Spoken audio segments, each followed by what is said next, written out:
Pensa só. Cada pensamento, cada movimento que a gente faz, cada emoção que a gente sente, tudo isso é, na verdade, uma dança elétrica super rápida acontecendo dentro da nossa cabeça. E é exatamente isso que a gente vai desvendar agora. Como o cérebro consegue enviar essas mensagens. Sabe, a gente já parou para pensar como um simples pensamento consegue viajar pelo cérebro? Como é que um impulso vira uma ação em questão de milissegundos? Parece mágica, né? Mas não é. É uma coreografia biológica super precisa. E é essa trilha que a gente vai seguir junto. Ok, para a gente entender essa jornada, primeiro a gente precisa conhecer os protagonistas, os mensageiros que tornam tudo isso possível. Então vamos lá. Conheçam o neurônio. Ele é a grande estrela da comunicação no cérebro. Pensa nele como, sei lá, um carteiro super rápido, que entrega mensagens essenciais usando uma linguagem que é meio elétrica, meio química. E olha, sem essa conversa acontecendo, nada, simplesmente nada acontece. A própria estrutura do neurônio já conta a história toda. É assim, as mensagens chegam pelos dendritos, que funcionam como se fossem umas antenas. Daí o corpo da célula, o soma, decide se essa mensagem é importante ou não. Se a resposta for sim, um pulso elétrico dispara pelo axônio, que é tipo um fio, até o próximo neurônio na fila. É um sistema de retransmissão biológico super, mas super eficiente. Beleza, mas como é que essa mensagem viaja pelo axônio? Porque assim, não é igual a eletricidade num fio de cobre, sabe? É algo bem diferente. Pensa mais como uma onda, tipo um efeito dominó elétrico. Olha que interessante. Um neurônio basicamente vive em dois estados. Quando ele está em repouso, está tranquilo com uma carga negativa lá dentro. Mas quando o estímulo certo chega, aí ele entra em ação. E esse disparo é uma inversão elétrica, assim, súbita e muito poderosa. Esse ponto de partida é uma pequena carga elétrica negativa. É como se fosse uma bateriazinha, sabe? Totalmente carregada e só esperando o momento certo para entrar em ação. E o que dispara essa ação toda? É a chegada de um estímulo que basicamente abre uns portões na membrana do neurônio. E assim que esses portões se abrem, íons de sódio que têm carga positiva entram com tudo na célula. Essa inundação de íons positivos inverte completamente a carga lá dentro. O que era negativo vira positivo. E é essa explosão elétrica que tem o nome de potencial de ação, que é o sinal em si. É ele que viaja como uma onda pelo neurônio. E aqui vem um ponto que é fundamental.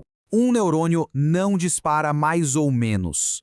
É um sistema de tudo ou nada. Pensa no interruptor de luz. Ou está aceso ou está apagado. Não tem meio termo. Um estímulo mais forte não vai criar um disparo maior, não. Ele só vai fazer o neurônio disparar mais vezes e mais rápido. Certo. Então, o sinal elétrico viajou por todo o neurônio. Mas aí ele chega num beco sem saída. Tem um espacinho, uma lacuna que o separa do próximo neurônio. E agora, como é que ele faz para atravessar? Pois é, essa lacuna minúscula se chama sinapse. E é aqui que a coisa fica interessante de verdade. Para conseguir cruzar esse abismo, a mensagem precisa se transformar. Ela tem que trocar a identidade elétrica dela por uma identidade química. Funciona como uma dança de 4 passos. Olha só. Primeiro, o sinal elétrico chega. Isso faz com que mensageiros químicos, os neurotransmissores, sejam liberados. Depois, esses mensageiros viajam por essa fenda, a sinapse. E por fim, eles se encaixam como uma chave na fechadura nos receptores do próximo neurônio. Mensagem entregue. Mas atenção, nem toda mensagem é um sinal verde. Alguns desses neurotransmissores funcionam mais como um freio, sabe? Eles falam para o próximo neurônio, opa, segura aí, não dispara. Cada neurônio acaba funcionando como um pequeno computador, somando todos os sinais de vai e de para. E essa matemática constante que permite que o cérebro tome decisões super complexas. Sabe, os neurônios levam toda a fama, né? Mas a verdade é que eles não trabalham sozinhos, não. Existe todo um sistema de apoio ali nos bastidores que são os verdadeiros heróis desconhecidos do cérebro.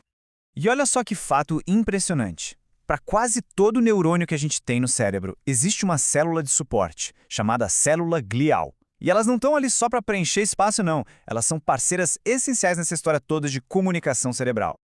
E uma das funções mais importantes delas é criar a tal da bainha de mielina.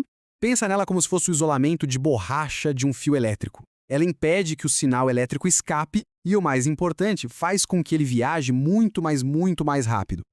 A importância desse isolamento fica dolorosamente clara em doenças como a esclerose múltipla. Nela, o sistema imunológico da pessoa ataca essa bainha de mielina. Sem ela, os sinais do cérebro se perdem ou ficam lentos demais, o que causa problemas devastadores. Isso só mostra o quão cruciais esses heróis desconhecidos realmente são.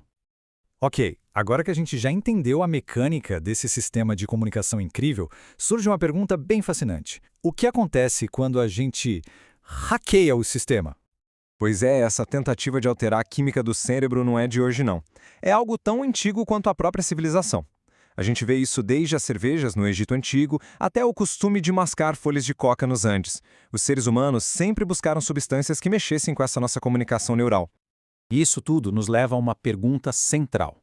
Afinal, por que as pessoas usam substâncias que afetam o cérebro? As respostas, como a gente pode imaginar, estão lá no fundo, bem entrelaçadas com a nossa biologia e a nossa psicologia. As motivações podem ser bem variadas, mas no fundo, todas elas se conectam com aqueles circuitos neurais que a gente acabou de ver.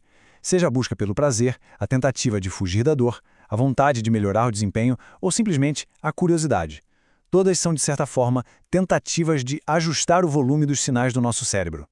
Vou pegar um exemplo concreto. A cocaína, por exemplo, ela hackeia o sistema exatamente lá na sinapse. O que ela faz é basicamente bloquear os faxineiros da dopamina, que é um neurotransmissor ligado ao prazer. E o resultado disso? A dopamina fica ali, acumulada, inundando e superestimulando os circuitos de recompensa do cérebro. Isso tudo nos deixa com uma reflexão bem poderosa. Quando a gente entende a mecânica de como o nosso cérebro se comunica e como essa comunicação pode ser alterada, a gente é forçado a pensar naquela linha tênue que existe entre a nossa fiação biológica e as nossas escolhas pessoais. Onde será que uma termina e a outra começa?